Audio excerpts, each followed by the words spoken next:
This is Gifted Clip.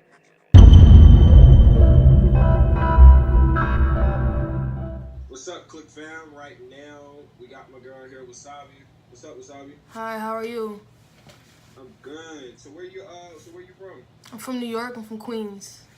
You from New York and Queens? Yeah. Okay. So what? You grew up out there all your life, or you just moved out there? Yeah, I'm from New York. You know, I grew up there. I was born in Arizona, and I moved in Astoria when I was like around 3 months. I think I moved there. 3 months. Yeah. Okay. So how I, you like it? So how you like it out there? it's cool. It's cool. It's Florida, or you mean New York or Florida where I'm at now? You're in Florida right now. Yeah. Mm. Oh, so you moving all over the place. Yeah.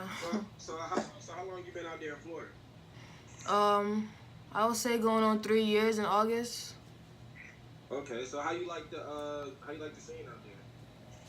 Honestly, I don't really be out that much. I just go to school. I go to Full Sail University for music business. Oh So, wow. Oh yeah. You're already on the right track. You're at 4 oh yeah, I know a lot of people like Full Sail. They got a lot of ads on Instagram too. Yeah, then you get a lot of avenues afterwards. Like, Yeah. you get a lot of different opportunities afterwards. So, let me ask you this. So, what sparked your interest in the music? Um, I always grew up around music. Like I used to go to church. I still do sometimes, but like back in New York, I used to go to church more. In Corona, East Elmhurst area, and I used to be in the choir. I used to be in the praise dance. You know, I was really involved with music there. And then, once I got into school, I was basically like, oh, I want to play an instrument. So I started picking up the saxophone. I picked up the clarinet. I picked up the violin. I picked up a couple of instruments throughout school. And then I fell in love with music really from instruments and just hearing the music that my mom would play around the house at a young age, stuff like that. So stuck with me. Oh yeah, I mean you're a true music head. Like you Yeah. want to true you got the real concept of music behind you in the background of it. Mhm. In the back. So let me ask you this now. So all right, so I'm just going down the timeline right quick. So you got into music when you was younger. You did a bunch of stuff. You did like good things with the church and stuff like that. Now you at for sale. So let me ask you this: what's next for you? Um, After Full Sail, I just want to get some internships in New York and just start getting around more music stuff. Music scene. Okay. Maybe Also, I want to say that you said you want to get into that. So I guess you were pretty much that would say that's your 2 to 4 year goals. yeah, my goals for getting into music. Yeah. Yeah. Like, as far as when you're talking about as far as now when you finish for sale, what's your what are you planning on hitting? Like, what's the plan that you got laid out for us? Honestly, I got some music, and even before I graduate, the music is definitely coming. Um,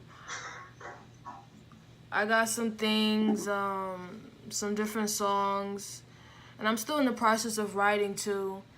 But hopefully, by the time I graduate, I can start doing some shows. Get my name out, start doing some shows, putting out some merch. You never know how fast things can go.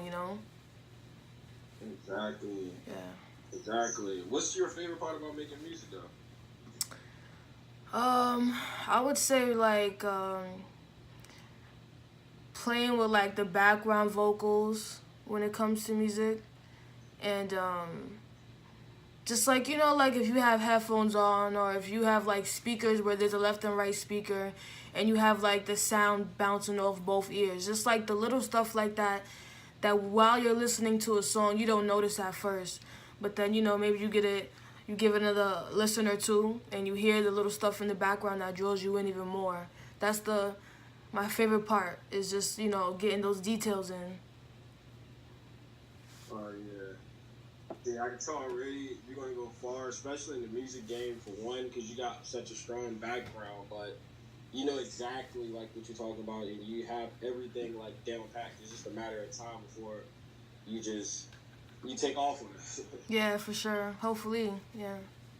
Yeah. So if you could work with any artist, like what's a couple artists that you would like to work with? Um, is there an age range? Cause I can go Nah, really far anybody. back. Anybody. Well, let's put it like this: if you could work with some artist that's known, that's like either an A-list or a B-list, even a C-list artist, that at least known. What artist would you like to work with?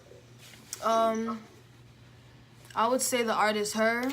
I would say Brandy. Um, Aaron Ray. Let me see. So many people. Janae, of course, Janae Aiko. Oh yeah. Bryson Tiller, Eric Bellinger, Black, Jid. um, man, I don't even know. So many people, honestly. Yeah.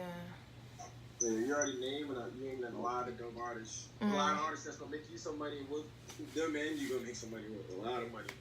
Hey, man. It's all about the love. The money is just the icing on top. Exactly. Yeah. Exactly. You already got the right mindset. Like it's perfect. Like it's a lot. You're giving out a lot of gems to people right now.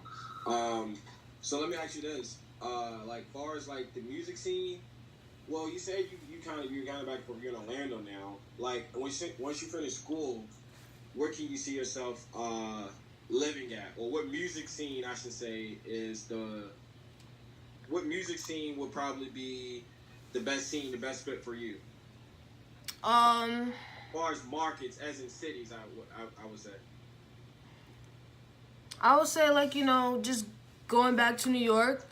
I've lived in Queens for like my whole life. I kind of want to really check out Brooklyn. I want to see how it is, living in a brownstone in Brooklyn. Seeing the people around my age, the creatives out there, chilling with them on the block. Just going to clubs and going shopping, thrifting. I love to thrift. I would love thrifting. Thrifting in Brooklyn is amazing, honestly. And just living the Brooklyn life for a while. Get out of Queens, but still in New York, still at home. Yeah. Why you say the thrifting was amazing up there? The thrifting in Brooklyn compared to Queens, or I mean, even some parts of Manhattan, it's like people in Brooklyn already have a certain style, like certain spots in Brooklyn anyway, the urban spots. And when they get tired of clothes, I guess they give it away, and then I see it, and I'm like, oh, this is dope. I didn't see this over here. I didn't see this over there. I want this right here, So then you just start, you get used to thinking that, Brooklyn is the spot for the thrifting clothes, So it's cool. Man, I need to go up there to Brooklyn. You probably come up on some good stuff, like, Yeah. Up top, the new styles always come from up top first. Yeah, I facts. always say, so, man, that just gave me a good idea. I need to go up there and go shopping. Uh-huh. Do the prices be good like normal thrift stores, or the Um, prices jacked up? It's about the same price, honestly, but the quality is always better because it's stuff that's more appealing to the eye, to my eye anyway. Depends on your style. I gotta check that out next time I'm in there. Yeah. Yeah, so alright, so Wasabi, like where can we find you at? We had somebody who trying to find you, like where can we find you at in your music? You can find me on SoundCloud, Wasabi, and everything else is coming soon. All streaming platforms coming soon. The more music I put out, the more I wanna make that. Oh, my cat is getting in the way. Yeah, the more music I put out, the more platforms I'm gonna have myself on. Right now I have one single called "It's Crazy How You Lied." It's on SoundCloud. Check that out. And yeah, it's there. It's just chilling, waiting for more views, more comments, more likes, reposts, all that. Show love.